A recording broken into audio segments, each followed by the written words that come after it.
சில மேதாவிகள் கூட சமூக நீதி கொள்கைகள் பேசி மதவாத சக்திகளை எதிர்த்தால் போதும், தமிழ்நாட்டில் ஊழல் ஒரு பெரிய பிரச்சனையே இல்லை என்ற கருத்தியலை உருவாக்கியதுதான் சென்ற அரை நூற்றாண்டின் மிகப்பெரிய சோகம். திராவிட இயக்கம் தான் இந்த 50 ஆண்டு காலம் ஆண்டு கொண்டிருக்கிறது. அண்ணாவை சொல்லுகிறாரா, மக்கள் தலைவர் எம்ஜிஆரை சொல்லுகிறாரா, அல்லது அமர் ஜெயலலிதாவை சொல்லுகிறாரா, இந்த நாட்டை 5 முறை ஆண்டு கலைஞரை சொல்லுகிறாரா? யாரும் சொல்றாரு? யாரையும் சொல்ல முடியாது. ஏன்னா நான் சொன்னவர் தான் முதலமைச்சராக இந்த 50 ஆண்டு காலம் இருந்திருக்கிறார்கள். பல்வேறு வழக்குகள் நீதிமன்றத்திலேயும் சிபிஐயிலேயும் பலதரப்பட்ட வழக்குகள் இருக்கிற 2 முன்னாள் அமைச்சர்களை நீங்கள் சேர்த்தீர்களே, அது எப்படி? ஆக ஊழலை பற்றி பேசுகிற அருகதை தாவேகாவுக்கு இல்லை. 2 பேரை நீங்க சேர்த்தீங்கன்னு சொல்றீங்க. தீர்ப்பு அவங்க குற்றவாளின்னு சொல்லிட்டாங்க அப்படின்னா அவங்கள சேர்த்திருந்தா அது தப்பு. இல்ல இல்ல இல்ல, நான் அது கோர்ட்ல இருக்குது, அது கோர்ட்ல இருக்குது. அவங்களுக்கு உங்ககிட்ட இருக்க பிடிக்கல, அதனால எங்க கிட்ட வந்தாங்க. முதல் கோணல் முற்றிலும் கோணல் என்பதை போல இந்த ஊழல் கலாச்சாரத்தின் யாரையும் பொதுவாக சொல்றது இந்த கருத்தை நீக்க முடியாது. பொதுவாக சொல்றது கருத்து நீங்க பேசுங்க, தொடர்ந்து பேசுங்க. நீங்க இது பொதுவா சொல்ற கருத்துக்கள் நீங்க சொல்ல முடியாது. நீங்க பேசுங்க, தொடர்ந்து பேசுங்க. நீங்க பேசுங்க. முதல் கோணல் முற்றிலும் கோணல் என்பதை போல இந்த ஊழல் கலாச்சாரத்தின் ஆரம்ப புள்ளியே ஓட்டுக்கு பணம் என்ற மோசமான நடைமுறைதான். இன்றைக்கு ஊழல் இல்லாத ஆட்சியை தருவோம் என்று நம்பிக்கையுடன் நாங்கள் பேசுங்க. பொதுவா சொல்ற கருத்து நீங்க இருங்க, நீங்க பேசுங்க, தொடர்ந்து பேசுங்க. இன்றைக்கு ஊழல் இல்லாத ஆட்சியை தருவோம் என்று நம்பிக்கையுடன் எங்கள் முதல்வர் சொல்வதற்கு காரணம், நாங்கள் அனைவரும் ஓட்டுக்கு பணம் கொடுக்காமல் நேர்மையாக தேர்தலை சந்தித்து வெற்றி பெற்றதுதான்.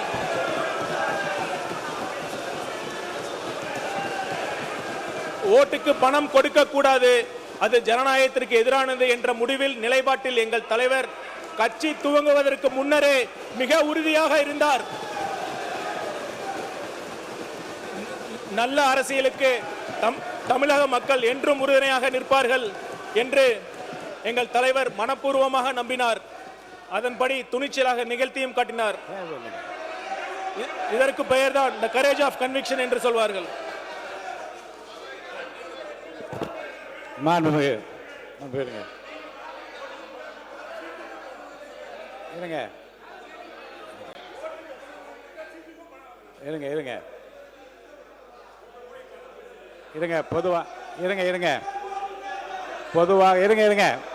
நீங்க இவ்வளவு வேகப்படுத்த இல்ல இருங்க.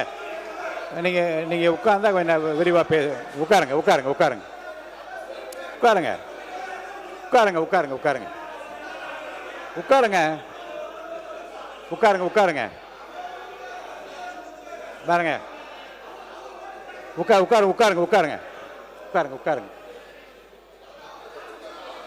உட்காருங்க. மார்க்கண்டேயன் உங்களுக்கு தனியா சொல்லணுமா? உட்காருங்க. முந்தைய ஆட்சியாளர்கள் என்று சொன்னபோது அவை குறித்து நான் நீக்கினேன். இருங்க நீங்க இருங்க. மானிய கோரிக்கை தான் அமைச்சர். இருங்க. மானிய கோரிக்கை விவாதத்தின் போது பதிலுரையில் நீங்க என்ன எஸ்.எஸ். கிருஷ்ணமூர்த்தி சாருக்கு அட்வைஸ் பண்றீங்களா? பணம் கொடுத்தாருன்னு அவர் அங்க கேட்குறீங்களா? அவரை என்ன கேட்குறீங்க? இங்க அமைதியா இருங்க. உட்காருங்க. இல்லை தயவுசெய்து உட்காருங்க. நீங்க உங்களை பார்த்து கேட்கறது உங்களை கேட்குற மாதிரி எனக்கு வேண்டாம். உட்காருங்க. அமைச்சர் அவர்கள் பதிலுரை நிகழ்த்தி கொண்டிருக்கிறார். நாங்கள்லாம் பொறுமையாக அவருடைய பேச்சை கேட்டுக்கொண்டு தான் இருக்கிறோம். போகிற போக்கில் ஏற்கனவே இருந்த அரசாங்கம் நிர்வாக திறமையற்றது, நாங்கள் நிர்வாகம் நன்றாக செய்கிறோம் எல்லாம் சொல்கிறத பற்றிலாம் அதுதான் பொதுவான கருத்துக்கள். சில அரசாங்கத்தில் லீக்கேஜ் இருக்கும், நாங்கள் லீக்கேஜில் கூட பேசுங்க, அல்லது நாங்கள் திறமையானவங்க நீங்கள் உங்களை பாராட்டிக்கிங்க, அதில் எங்களுக்கு மாற்று கருத்தும் இல்லை. முதலமைச்சர் பாராட்டுறார்கள், பக்கத்தில் இருக்காங்க, அதெல்லாம் உங்களுடைய உரிமை, அதில் ஒன்றும் மாற்றம் இல்லை. நீங்கள் ஏற்கனவே ரூலிங் கொடுத்துருக்கீங்க. ஊழல்னு எதை சொன்னாலும் சரி அதற்கு ஆதாரம் இருக்க வேண்டும், அப்படி தான் நீ குறிப்பிடணும் ஏற்கனவே சொல்லி உங்களுடைய ரூலிங் ஒன்று. அது அன்னில் 50 ஆண்டு காலமாக ஊழல் திளைத்திருப்பது என்பது எப்படி குறிப்பிடுகிறான்னு சொன்னால், திராவிட இயக்கம் தான் இந்த 50 ஆண்டு காலம் ஆண்டு கொண்டிருக்கிறது. அண்ணாவை சொல்லுகிறாரா, மக்கள் தலைவர் எம்ஜிஆரை சொல்லுகிறாரா, அல்லது அமர் ஜெயலலிதாவை சொல்லுகிறாரா, இந்த நாட்டை 5 முறை ஆண்டு கலைஞரை சொல்லுகிறாரா? யாரும் சொல்றாரு? யாரையும் சொல்ல முடியாது. ஏன்னா நான் சொன்னவர் தான் முதலமைச்சராக இந்த 50 ஆண்டு காலம் இருந்திருக்கிறார்கள். இந்த நாடு இன்றைக்கு வளர்ச்சி பெற்றதுக்கு காரணம் திராவிட இயக்கம் தான். இன்னைக்கு நாமெல்லாம் படிச்சிருக்கிறோம்னு சொன்னா திராவிட இயக்கம் தான். அவர் தான் சொன்னார், நான் கிராமத்தில் எங்கேயோ பிறந்து வளர்ந்தேன், எங்கேயோ போய் நான் வந்து கிருஷ்ணகிரி ஒரு கிராமத்தில் போய் நான் மருத்துவராக வந்தேன் என்று சொன்னால், இந்த மருத்துவம் சாதாரண கிராமத்தில் படிப்பு இருக்கும் வாய்ப்பு வந்தது திராவிட இயக்கம் தான். திராவிட இயக்கம் யாரும் நான் பேசியிருக்க முடியாது, யாரும் படித்திருக்க முடியாது. எனவே திராவிட இயக்கத்தை நீங்க புதுசா வந்துக்கிறீங்க, கொள்கையை சொல்லுங்க, மீண்டும் நாங்கள் தான் ஆட்சிக்கு வரும் சொல்லுங்க, 25 ஆண்டு காலம் கட்டமைச்சோன்னு சொல்லுங்க, அது உங்களுடைய உரிமை. ஆனால் அடுத்தவர்களை பேசுகிற பொழுது, அடுத்தவரை கை நீட்டுகிற பொழுது ஆதாரம் இல்லாமல் பேச வேண்டும் என்று நீங்கள் தயவு செய்து ரூலி கொடுங்க. இல்லைனாக்கா இந்த 25 நாள் இதே பிரச்சனை தான் உடனே அசம்பிளி நாம் நடத்த முடியாது. தலவாய் சுந்தரம் பேசுறது. உட்காருங்க, வரிசைப்படி கொடுக்குறேன். உட்காருங்க, உட்காருங்க. மாணவர் தலவாய் சுந்தரம், மாணவர் தலவாய் சுந்தரம் பேசுறீங்க. பேரவைத்தலைவர்களே, பொதுவாக நான் முடிச்சிருந்தேன். உங்களுக்குள்ள ஒரு முடிவு எடுத்துட்டு வாங்க சீக்கிரமா. பேசுங்க. மாண்பு OS மணியன். மாண்புமிகு பேரவைத் தலைவர் அவர்களே, தாவேகா ஒரு பெரிய ஒரு கொள்கை முழக்கமாக அவர்கள் முன்வைத்து கொண்டிருப்பது தொடமாட்டோம், தொட விடமாட்டோம், தொட்டவர்களை விடமாட்டோம். மனப்பாடமா சொல்றீங்க பாருங்க. அதை இல்ல இல்ல சொல்லுங்க.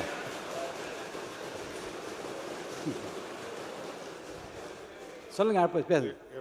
எனக்கு 2 காது இருக்கு, 53 வருட அரசியல் அனுபவம் இருக்கு, அதனால மனசுல இருக்கு சொன்னார்கள். இதுவே அவர்களுடைய கடுமையான விமர்சனமாகவும் முன்வைக்கிறார். வாழ்த்துக்கள், அதில் ஒன்றும் தவறு கிடையாது, நல்ல விஷயம்தான்.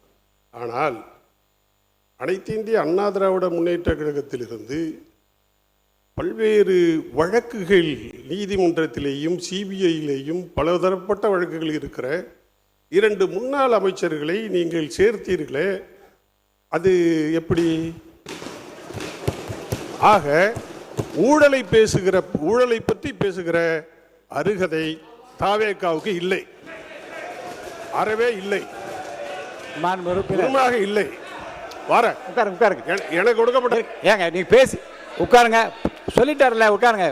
கருத்தை நீங்க சொல்லிட்டீங்க, உட்காருங்க. அது உட்காருங்க. நீங்க கருத்தை சொல்லிட்டீங்க. நீர்வளத்துறை அமைச்சர் சொல்லிட்டோம், அவங்க சொல்லிட்டோம்.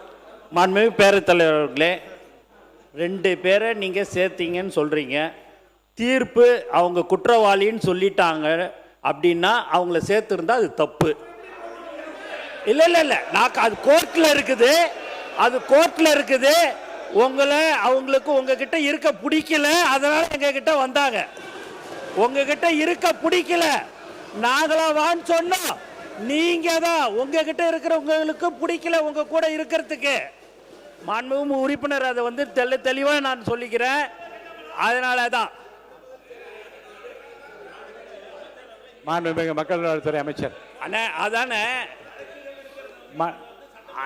அவர் எப்படி கேட்டாரு, உறுப்பினர் கேட்டாரு, மாண்புமிகு உறுப்பினர் கேட்டாரு, அதனால அதுக்கு நான் பதில் சொன்னேன். மாண்புமிகு மக்கள் நலத்துறை அமைச்சர். மாண்புமிகு பேரவைத் தலைவர் அவர்களே, நான் முடிவு சொல்றேன். முடிவு சொல்லிடுறேன். முடிவு சொல்றேன். உட்காருங்க. மாண்புமிகு மக்கள் நலத்துறை அமைச்சர். இல்லைங்க, இது இல்லை. இது குறித்து நீங்கள் வந்து முந்தைய 50 ஆண்டு கால ஆட்சியில் ஊழல் என்பதில் இருந்து ஊழல் என்று கடைசியாக திரு OS மணியன் பேசிய வரைக்கும் அவைக்குழு நீக்கப்படுகிறது. தொடர்ந்து இந்த இதை பற்றி பேசுங்க. நீங்கள் மானிய கோரிக்கை மீது பேசுங்க. எல்லாம் பேசி உட்காருங்க. இல்லை, உட்காருங்க. நீங்கள் இங்கே பாருங்க. மாண்புமிகு எல்லாம் அவங்க என்ன பொதுவாகவே மாண்புமிகு பேரவைத் தலைவர் அவர்களே, இல்லை, பொதுவாக இதை பற்றி ஊழல் இல்லாத லஞ்ச லாவண்யம் இல்லாத ஒரு அரசாங்கம் அமைக்கப்பட என்பதில் ஆட்சி பொறுப்பில் இருக்கின்றவர்கள் அதிக அக்கறையாக இருப்பது இங்கு இந்த மாமன்றத்திலும் தெரிவிக்கப்பட்டு ஊடகங்களும் பெரிதாக தான் இந்தியா முழுவதும் இன்றைக்கு அதுதான் பெரிதாக பேசப்படுகிறது.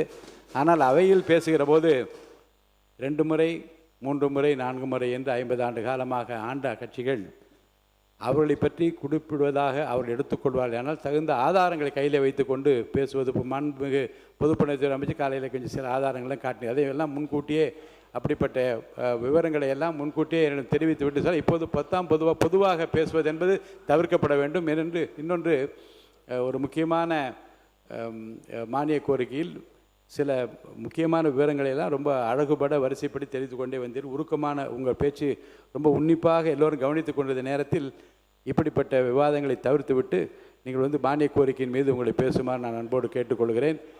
உறுப்பினர் கூறிய அனைத்தும் இருங்க. இனி வருகாலங்களில் இந்த தலைப்பில் பேசினாலும் சரி, எந்த தலைப்பிலிருந்து பேசினாலும் சரி, ஊழல் என்கின்ற வார்த்தைக்கு அடிப்படை ஆதாரம் இல்லாமல் பேசுவது தவிர்க்கப்பட வேண்டும். பிளே ஸ்டோர் மற்றும் ஆப் ஸ்டோரில் இருந்து பாலிமர் செயலியை QR கோடு மூலம் பதிவிறக்கம் செய்யுங்கள். செய்திகளை உடனுக்குடன் பெறுங்கள்.